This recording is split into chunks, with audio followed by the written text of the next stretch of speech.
Okay, so it's time to get started. Welcome everybody to the QUBITS Seminar series hosted by the Quantum Campus Aarhus. We bring together researchers and students across Aarhus University and beyond to share quantum-related research and to strengthen connections across the disciplines. And today's talk will be recorded and shared by our collaboration partner DIREC. And I can reassure you the audience will not be visible in the video. It's only the speaker and the slides that will be broadcasted. And then it will be distributed also by DIREC. And after the lecture, there will be refreshments in the I-Nano foyer. That's one floor up, right? Good. And my final remark, technical remark, is feel free to follow the Quantum Campus Aarhus if you are not subscribed, either on LinkedIn or you can also subscribe to the newsletter. Okay, and then it's my pleasure to introduce the speaker of today, Robin Kaarsgaard. So he is from SDU, University of Southern Denmark, in the IMADA Institute, the Institute for Mathematiek og Datalogie, and he's actually a lecturer in computer science. He's also part of two centers there, the Center for Quantum Mathematics, but also the Center for Formal Methods and Future Computing. And last year, actually, I met him also in Odense. Well, we have met more often, but last year he was chairing this international conference on reversible computing in Odense. So he's investigating quantum foundations using category theory, and he designs the programming languages of the future, that will say, the languages that are going to power future large-scale quantum computers. And he's the principal investigator of a DFF Sapere Oude project, very nice, with the name FunQ. Actually, many of the titles of your papers are also quite funny. So FunQ, Quantum Programming Beyond the Circuit Model. And he's teaching also two courses, one on quantum platforms and programming and one on quantum algorithms. Previously, Robin held positions in Edinburgh, they're still a collaborator. And also at the University of Copenhagen, where he graduated in reversible computing. He will talk today about free quantum computer on a paper published in PNAS, I think this year, maybe even this month. Yes. Last month now, technically last month. And he also has, for instance, 3 POPL papers. This is really the flagship conference of the ACM on programming languages on quantum computing. So that's all very nice. And we look very much forward to hearing from you. Thank you for the nice introduction, Jaco, and thank you all for coming to this talk. To sort of get started, maybe could I get some idea of your background? So how many here has a background in computer science? What about physics? What about mathematics? What about something else? Can I ask you what this something else is? Physics? Chemistry? Nuclear magnetic resonance. Okay. So it's a mixed bag, but mostly computer scientists and physicists, it seems. Okay, very good. So, yeah. Today I'd like to talk to you about some work we've done on what we call free models of quantum computing. So these are sort of alternative models of quantum computing. That can, in a sense, replace the linear algebraic ones that we have right now, with the goal, if we do so, of enabling much simpler, say, circuit optimization, and also formalization, say, in a proof assistant. So this is the goal. But to start out, I'd actually like to talk to you first about 2 ideas by people who are much smarter than me. Okay,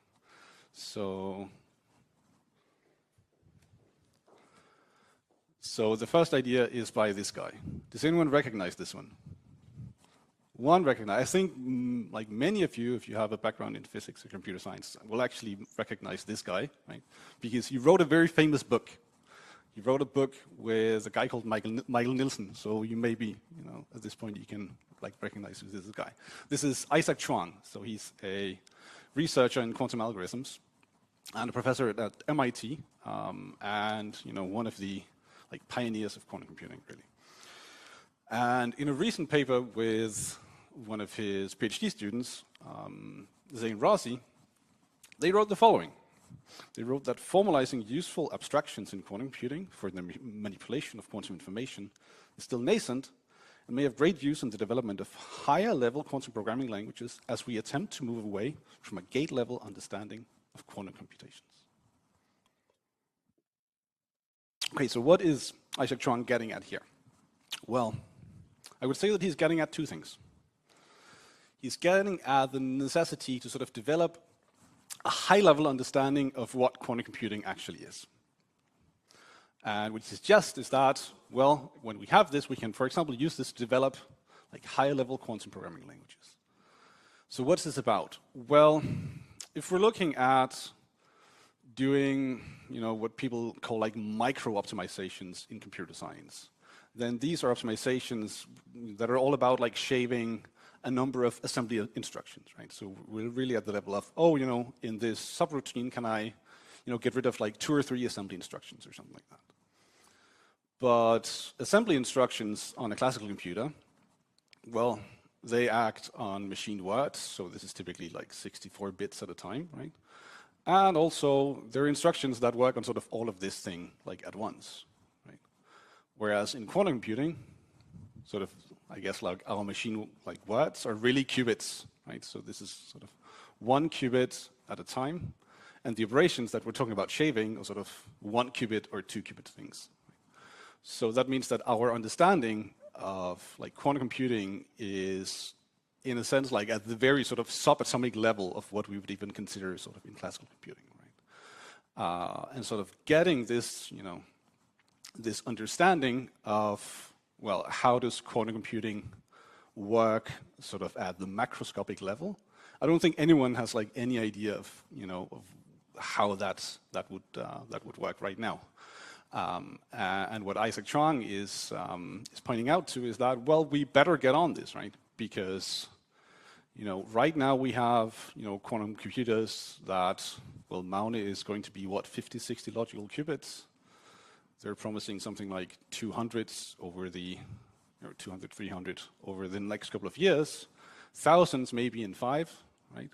At that point, actually thinking about like what does the individual qubit do and what kind of operations like are performed on like each individual qubit, that doesn't really scale, right? So we need to come up with some sort of like high-level understanding of how this computation works. The second that he's getting at is the need to develop these abstractions for quantum computing. Now, of course, these abstractions could help us get like a high-level understanding of what quantum computing is, but they could also allow us to actually formalize our results about quantum computing in a proof assistant in a way that sort of mirrors like our high-level understanding of what these, say, quantum algorithms actually do. So this is the first good idea. The second good idea is by this lady. Does anyone know who that is? I know this is a drawing. This is another quantum computing pioneer. This is Dorita Herrenhoff. So she's done a lot of very famous algorithms, for example, for solving the Jones polynomial. And in an interview with her, I think this was Quantum magazine or something like this, a few years back, she said something that I thought was really interesting, because it really struck a chord with me, because basically this was sort of, well, we work in sort of precisely this direction. So she said that it's really something that's special for quantum computing, that it's somehow complete. Quantum computing is some kind of completion mathematically of classical computation.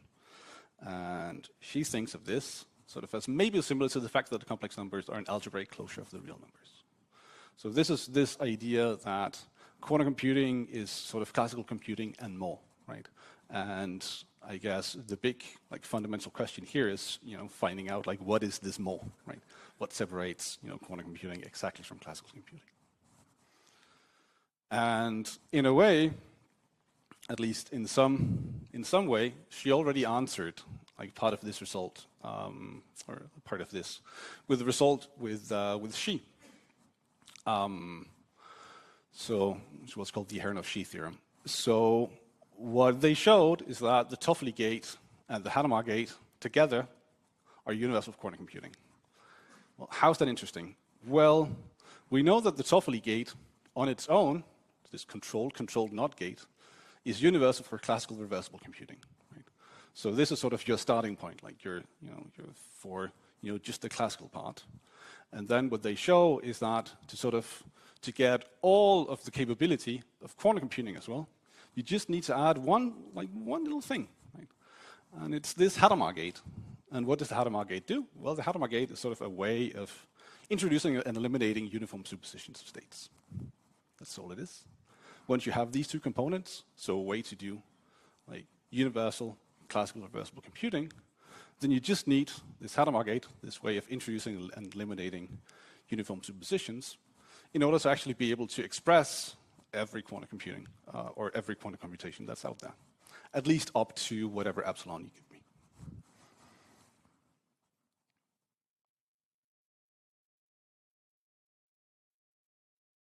So in this talk, what I'll do is that I'll describe a framework which sort of formalizes like quantum computing into like a small set of generating maps and equations with these two ideas in mind. So first, we talked about this idea of abstractions and introducing abstractions. So we introduce sort of the ability to stop certain classical computations part way as a fundamental abstraction of quantum computing. Furthermore, we show that our model is sort of a completion in a very formal sense of classical reversible computing. We show that it can faithfully replace the linear algebraic model in a way that you can actually prove the same equations with our model that you could with the linear algebraic one. And then finally, it's implementable directly in a modern proof assistant, such as ACTA or Lean. We haven't implemented sort of the full thing in ACTA, but you'll see what I mean in a second. For one of the levels, we have implemented this already. So in principle, this could be extended quite easily.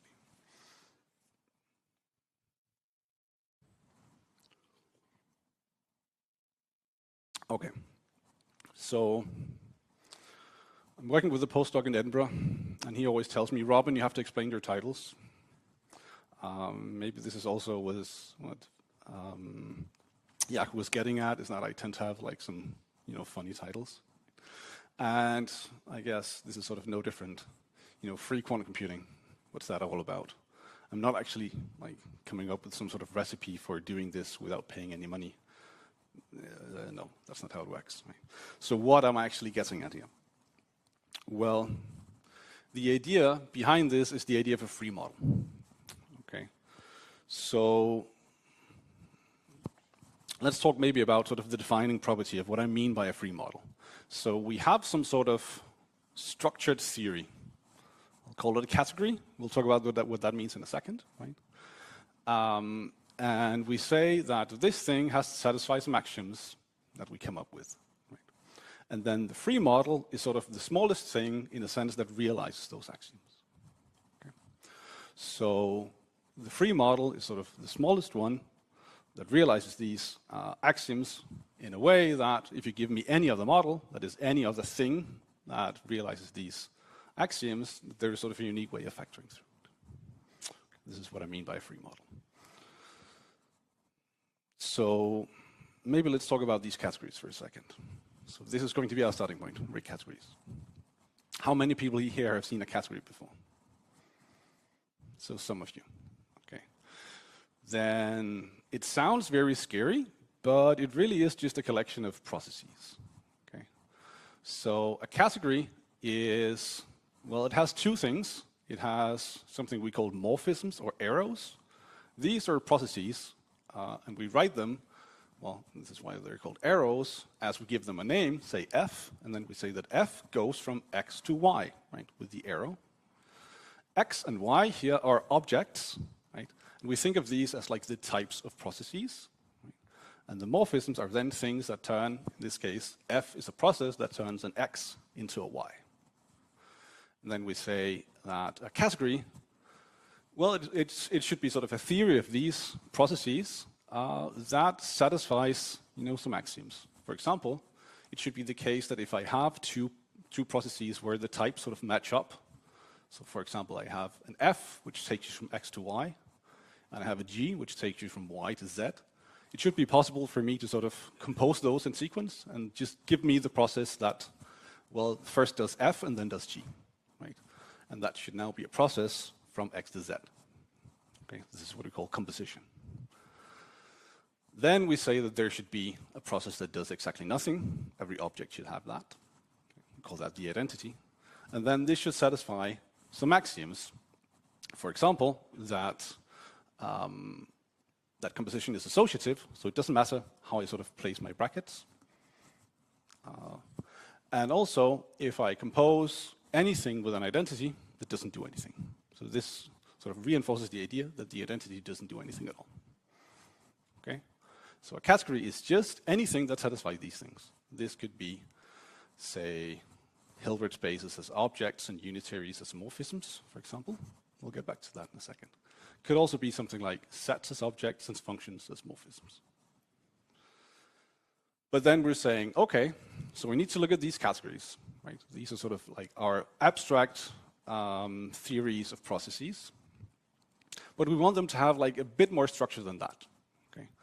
So specifically, we want to be able to compose these processes not just in sequence, but also in parallel in two different ways. So the first is, and that's what we write with this tensor product, is really that whenever you give me, a pair of processes, F and G, right, I want to make a new process which does both of them at the same time. This is what we'll write as F tensor G. So that's the first way of composing them in parallel. The second one, that's what we write using this direct sum, is more like we're offering you a choice of whether you want to do F or G. Right? So we're saying that, if you have a process F and a process G, then there should exist a process F plus G, which offers the user the choice of doing F or G. And then, of course, since this introduces some new types, that is, some new objects, right, these must satisfy some things as well. So first of all, there must be units for the direct sum and for the tensor product. Usually call them, 1 and 0, or I and O, or something like that, right? And there must be a way of sort of swapping the order. There must be a way of changing bracketing, and so on. When I write, this tilde equality up here, I don't mean that the things have to be exactly the same, just that there exists an inversible map between them. So I can go from one to the other and back and get exactly where I started. Okay. So this sort of says that, well, they're not required to be exactly the same, but, mostly the same, structurally the same. And then finally, we're saying that these two structures, the times and the plus, should interact. And actually, the interaction that we want is, well, the one you'd expect, right? If you think of these as numbers, then really what we're saying is that times distributes over plus, right? In a way that, you would expect if these were just numbers with, times and plus. The nullary case is that, well, if you distribute over an empty product that is 0, or an empty sum, rather, that is 0, then you get nothing back. Okay. Now, why am I telling you all about these RIC categories? Well, what's nice about these RIC categories is that they're sort of a perfect starting point for talking about reversible classical computing. Because RIC categories can actually express all generators of symmetric groups. That is, it's universal for finite bijections. Okay, so you give me any finite bijection, and I can actually find a morphism in a RIC category like this, which is precisely that thing. Okay. Now, we sort of, in this case, since we're talking about unitary reversible computing, we're not interested in sort of arbitrary RIC categories, just the ones where everything is invertible. And these are not just called RIC categories, they're called RIC groupoids. Because in a sense, they're like groups, but with more types. Think of this like a type group. And these RIC categories must satisfy a number of equations. It can't just be anything. Right? They must satisfy a number of equations, what's called the coherence conditions. I've listed some of them over here. Now, what's nice about them is that they sort of form a complete theory for these finite bijections that I can express in this category. And what that means is that, you know, if I can take like two like arbitrary descriptions of the same finite bijections in a category like this, then one can show that I can always show, just using these coherence conditions, that they're the same. Okay. So in other words, you give what's we call like a full abstraction result, right? That actually these RIC categories or these RIC groupoids are sort of axiomatically complete in a sense for the finite bijections. So this is very nice, right? Because that means that in a sense I don't have to sort of map like all of set theory to be able to reason about these things into my computer.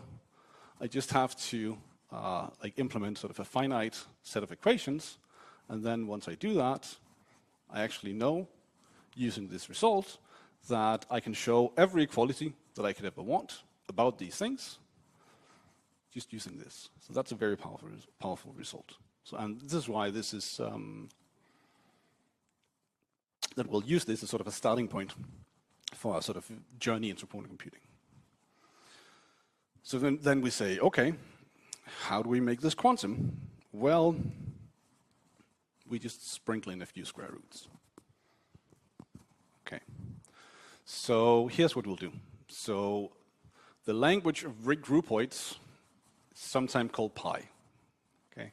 And so what we'll do now is that we'll introduce a new language, or a new, I guess, sequence of languages, what we call pi k, where k here is some natural number, at least 2, okay, that we think of as sort of describing how precise this language is. All of these are models of quantum computing, right? But they're sort of increasingly more precise. Right? And we're saying that, you know, we'll just start with our RIC groupoids, and then we'll add two things. We'll say that there should be something we call zeta k. That's something that goes from 1 to 1. Think of it as like being a one-dimensional thing, something that goes from a one-dimensional space to one-dimensional space. That is a number. And another one, which is called v, from I plus I plus I to I plus I. Again, think of this as something going from a two-dimensional space to a two-dimensional space. So a 2x2 matrix, if you will. Analogous like that. And it has to satisfy 4 equations.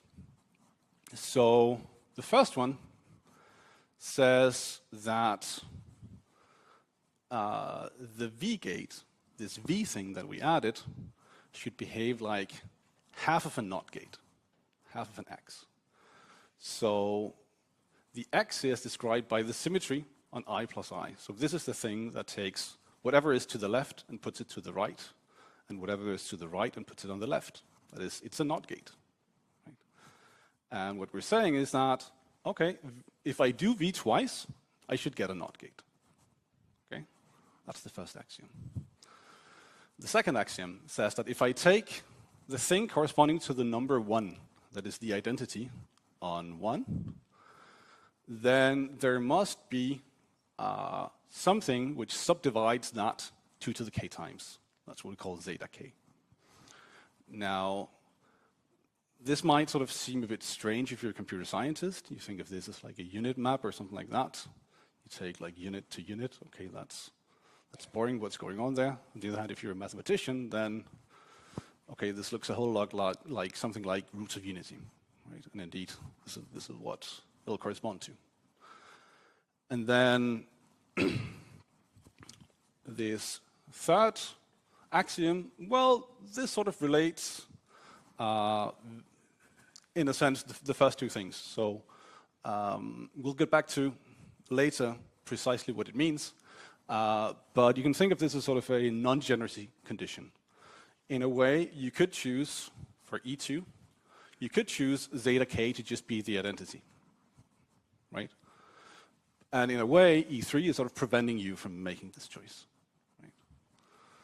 And then finally, and that's this result, or this axiom E4, this is basically a sort of like a sub-program condition. It says that if I have a program which is sort of made up of two parts, f and g, so I have f plus g, I can show that that's equal to another program which is also made up of two parts, f prime plus g primed. And I can show that these two programs are the same, well then the individual like sub-elements better be the same as well.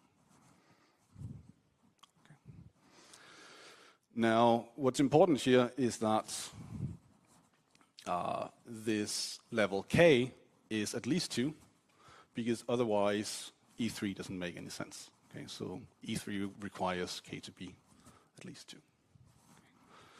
And if you just take these RIG groupoids, you add these two generators and these 4 equations, then you get, you know, this language pi k, and that's all it is. Okay, and this is the thing that we'll show everything else about.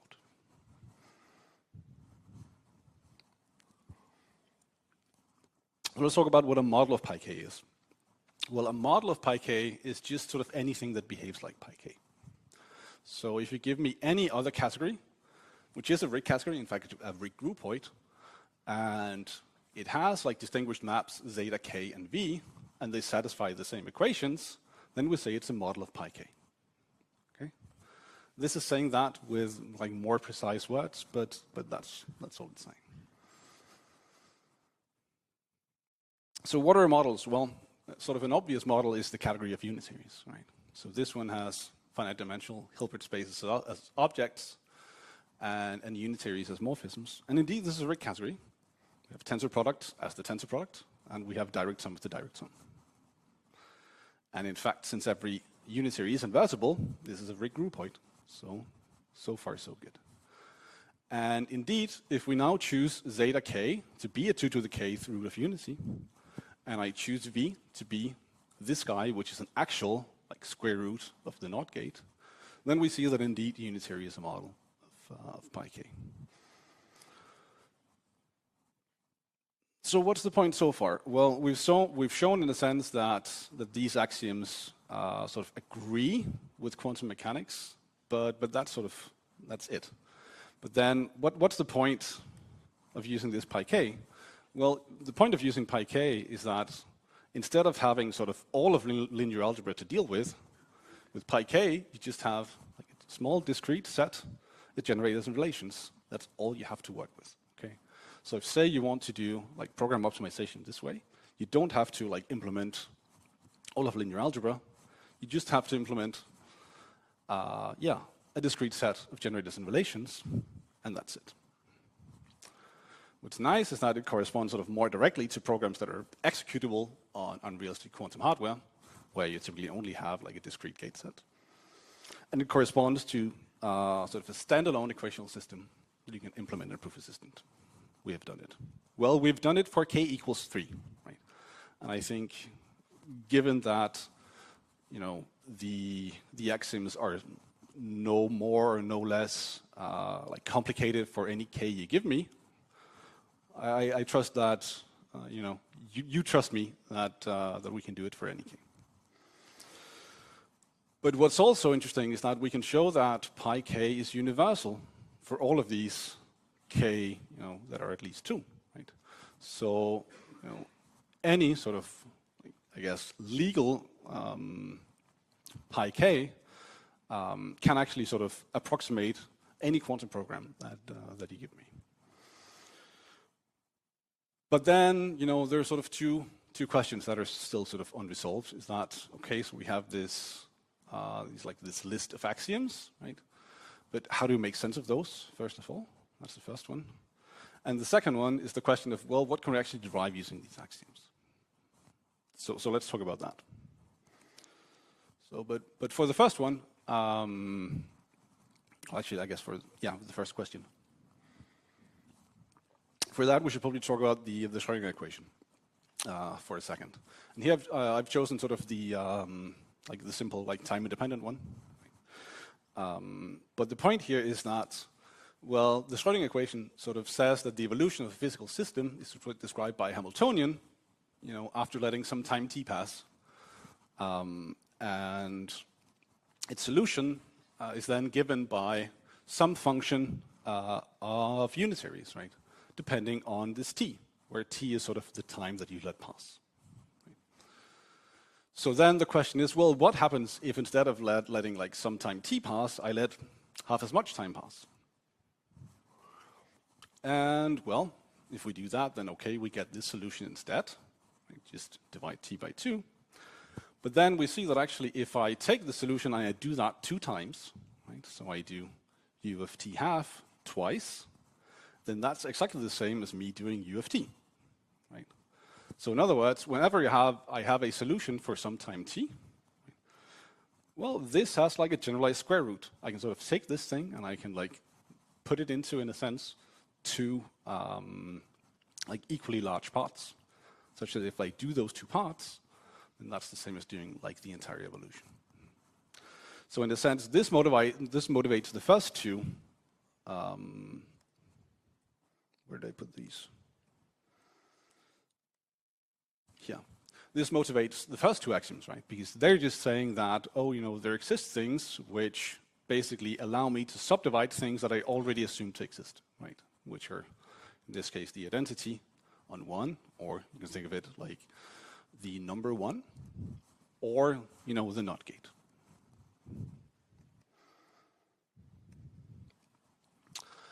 And, well, for a long time, that's all I understood of this model. So, I mean, I would love to tell you that, you know, we had this idea like from the start. It was just like, oh, you know, I just want to do like a free model of quantum computing, but that's not what was happening, right? Actually, you know, it was just one of my collaborators here was working on something else. He came up with a construction that didn't actually work. But then he made this sort of like funny observation, everything in here has a square root. Okay, fine. And then he like went on his way, did something else, right? And then I was thinking like, what can I derive from just having square roots and nothing else? And that's sort of where this started.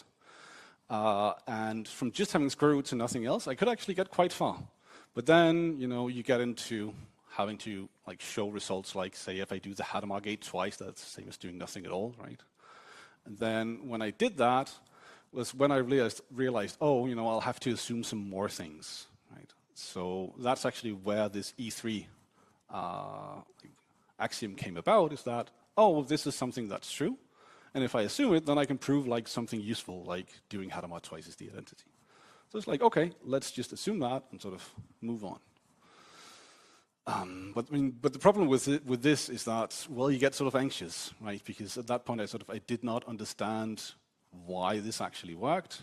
And so it would bug me a lot, right? So, I mean, it even got to the point where, you know, I would wake up at night and be like, oh, you know, this is wrong, right? This doesn't work. So being a computer scientist, right, when something like happens more than once, you know, we write some code to solve the problem, right? So this is what I did. So I wrote a Mabel worksheet that sort of took all of these axioms and checked if they were true, right? And then, you know, whenever this feeling sort of struck me, I could sort of just open my Mabel worksheet, call it anxiety.mv, and then I could run it, and then it could tell me, yeah, it works. You know, and then I could go back to sleep or whatever. But, I mean, this was sort of a patch, but it didn't actually fix the thing, right? So the thing that actually fixed the thing was realizing what was going on. So for that, we need to talk about Euler decomposition. So here's a fact. The fact is that any rotation of a sphere can be decomposed into 3 rotations along at least 2 orthogonal axes. So x, y, z, x, z, x, and so on. So you may know the system from aviation, which is, you know, roll, pitch, and yaw. Right? Now, how is that interesting, or how is that relevant? Well, I mean, qubits are spheres, right? That's the Bloch sphere, right? So whenever we have like a choice of orthogonal axis, like, or a choice of, let's say, at least 2, right? We get sort of a unique decomposition of 1-qubit gates into these rotation gates. And one can actually show that in the fully like continuous case, it's necessary to be able to sort of resolve arbitrarily Euler decompositions. But if we're sort of willing to give up like the fully continuous case, in favor of like a discrete but arbitrarily precise one, well, I mean, what we show is actually that you can get away with having just one. And how is that? Well, I mean, if we look at the block sphere, well, we notice that, if we look at sort of the unitary semantics of this S and this V gate that we had before, that they're just 90-degree rotations along Z and X. So the equation that SVS is VSV, well, this seems somehow as being something that relates the like ZXZ Euler decomposition to an XZX one, right? But for which gate? Well, up to a global phase, which doesn't actually exist anyway, so it doesn't matter, right? These things are just the Hadamard gate. Okay? So it seems that somehow what this E3 is saying is just that, well, these two Euler decompositions of the Hadamard gate are the same. And with this, sort of we were satisfied. Like, this is sort of a nice geometric picture. It's all about just rotating balls, apparently. So we published that in a paper. That was all, well and good. And then Twitter, or I guess in this case Mastodon, sort of did the thing, like for once, like when we actually put the paper out there. We got this very nice comment from John Barnes, who is mathematical physics from UC Riverside. He said, nice. Did you know that this is the usual presentation of the three-strand braid group? Maybe everyone in the game knows this. Spoiler alert, not everyone in the game knew this. But the way this usually is presented as this picture, right? We think of S as sort of braiding the first two strands, and V as braiding the second two, right? And then this SVS equals VSV becomes that, right? Something like the Yang-Baxter equation. So, what can we do with that? Well, it seems that sort of models of pi k seems to have like some roots of distinguished maps and somehow contain representation of the three-strand braid group. How does that help? Oh, well, here's an interesting but apparently useless fact. Like the n-strand braid group, so Bn, is isomorphic to what's called the mapping class group of the disk with n punctures. Well, why? Well, sort of, I guess on the surface that doesn't sound like anything that's sort of related to anything at all. Well, but the disk with n punctures you can sort of thought of as like a model of particles on a two-dimensional surface. And the mapping class group sort of describes like the movement of these in a sense. So if only there was like some sort of theory that connected like the movements of particles in space and related this to quantum computing. If only something like that existed, that would be so great, right? And that, we would finally, well, it turns out it does. Right? This is topological quantum computing. Right? So topological quantum computing is precisely that. So this is about performing like these, computations by braiding certain, it's called quasi-particles. Apparently these are particles that are not particles. Right? It's called non-abelian anyons on a two-dimensional surface.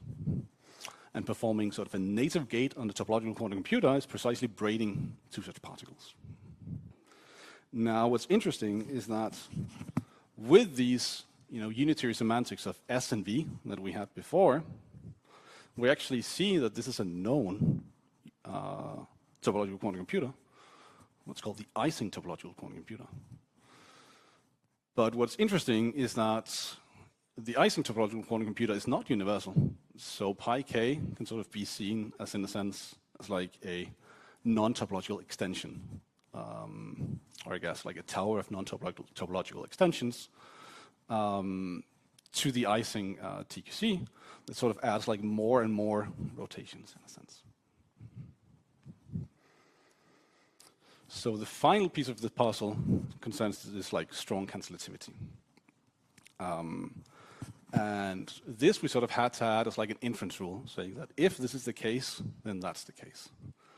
And the necessity of this sort of came about from us like realizing that this is sort of not a consequence of the structure that we have already, the structure of a rig category. Right?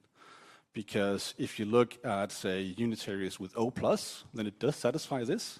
If you look at unitaries with O times, it doesn't actually. Right? So we sort of, we had to add, we had to sort of add this thing as an axiom, for us to actually be able to use it. But what we can do is that we can actually, and we show this, we can form a congruence that actually allows us to sort of take any such model and quotient by this, so we always get this property. So that means that these models of pi k, well, what are they? They're regroupoids, which satisfy three properties. So they have this like time divisibility property, which means that like certain classical maps I can sort of divide in time, in a sense. It's topological in the sense that the three-strand braid group is sort of canonically represented. And it has this strong cancellation property. So I see that I only have a few minutes left, so I think I'll just go straight to what I can actually show with them. So I guess here's sort of the main result. It's that for every k you give me, so for every like level of precision, the Rig functor from pi k into unitary is faithful. Okay, that's an exceedingly technical statement. What does it mean?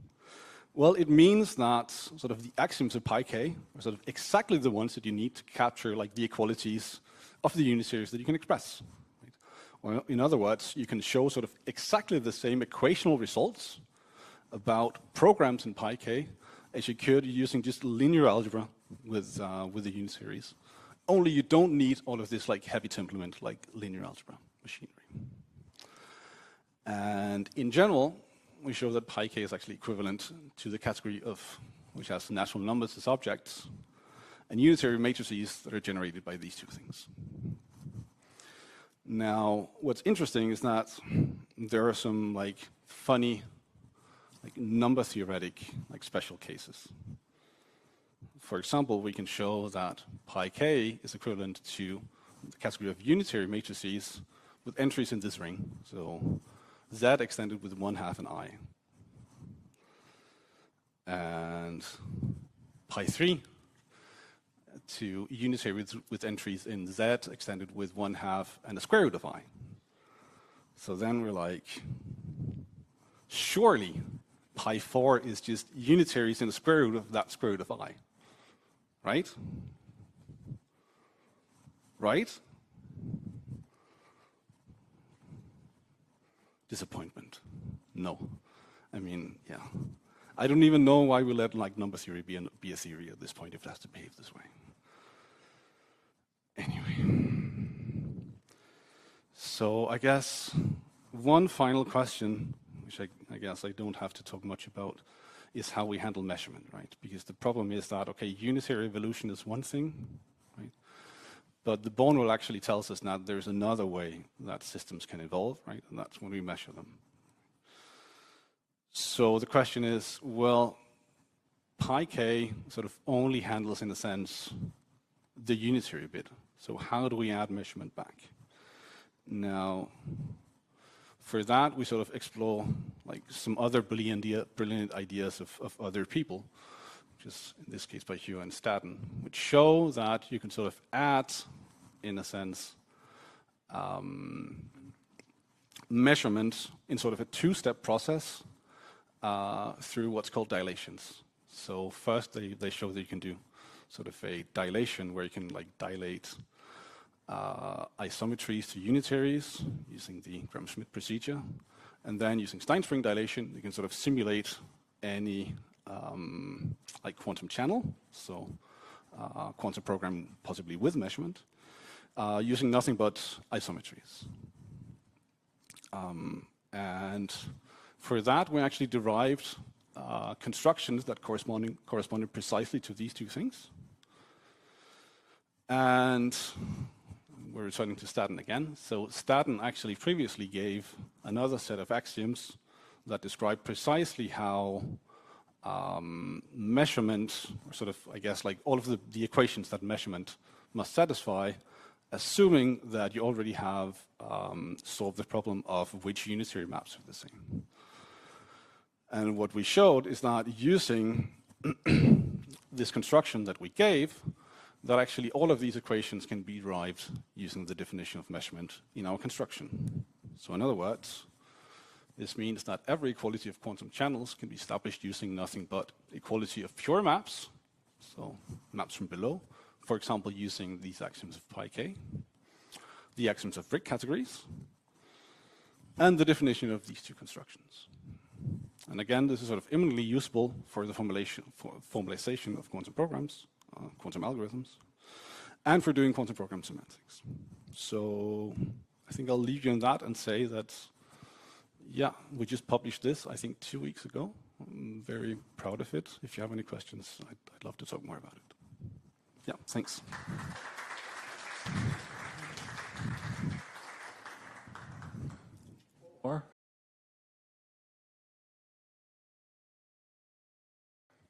Or you can state your questions now. It's also You can also do that.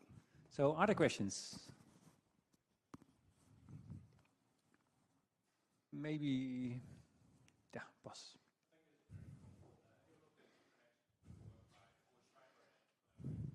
Have I looked at connections to what Urs Schreiber and collaborators are doing? Because you mentioned topological quantum computation, and they model that in linear homotopy type theory. Right. No, I have not looked at that specifically, no. But I mean, it could be interesting, right? I mean, you have a free model, so I would imagine or hope that it implements in their model, and it may give you some extra mileage, but I mean... well, I mean, I guess it depends on if you have the same generator set as well, right? Yeah. And probably we don't. But yeah, I mean, but you're right that, you know, since we actually do have a free model, it should be much simpler to make some sort of formal connection than, you know, if we just had, say, you know, an arbitrary category. Yeah. Yeah. But it's very nice work. Thanks. Yeah, thanks. More questions? You said something about programming and high-level intuitions. So how does this evolve over, say, 10 years? Or how are we going to program quantum computers over 10 years? And how are we going to use these mechanisms? Right, yeah. So I guess, like, how does this translate into these, I guess, like, abstractions for quantum computing that we're looking for? Yeah, good question. And I think this is really something that we're trying to figure out, like in this Auto project that we also like mentioned, is, you know, can we use this, you know, which isn't now like about, say, bits and qubits, but it's really about like abstract, you know, maps and their properties and so on, to actually like extract sort of useful, you know, abstractions from that. I would say that one of the things that I did not talk too much about towards the end, I would really say that some of this work that we did for measurement using these quantum information effects, these two constructions that I talked about, this is sort of really about adding or sort of turning something which is quite mysterious, which is measurement, into some abstractions for quantum programming. In this case, we show that actually everything that you can sort of say about measurement is about the interplay between two things. It's really the interplay with being able to allocate, so in a sense being able to like classically clone certain data, right? And the ability to hide data. So sort of in this sense, like measurement is not special. Measurement is sort of more like a special case of an interaction between these two things. And I think it's these kinds of like realizations or, you know, abstractions that I think will drive sort of forward this, this, I guess, fledgling field of quantum programming languages. Thank you. Other questions? If not, let's thank the speaker again, and then. Thank you.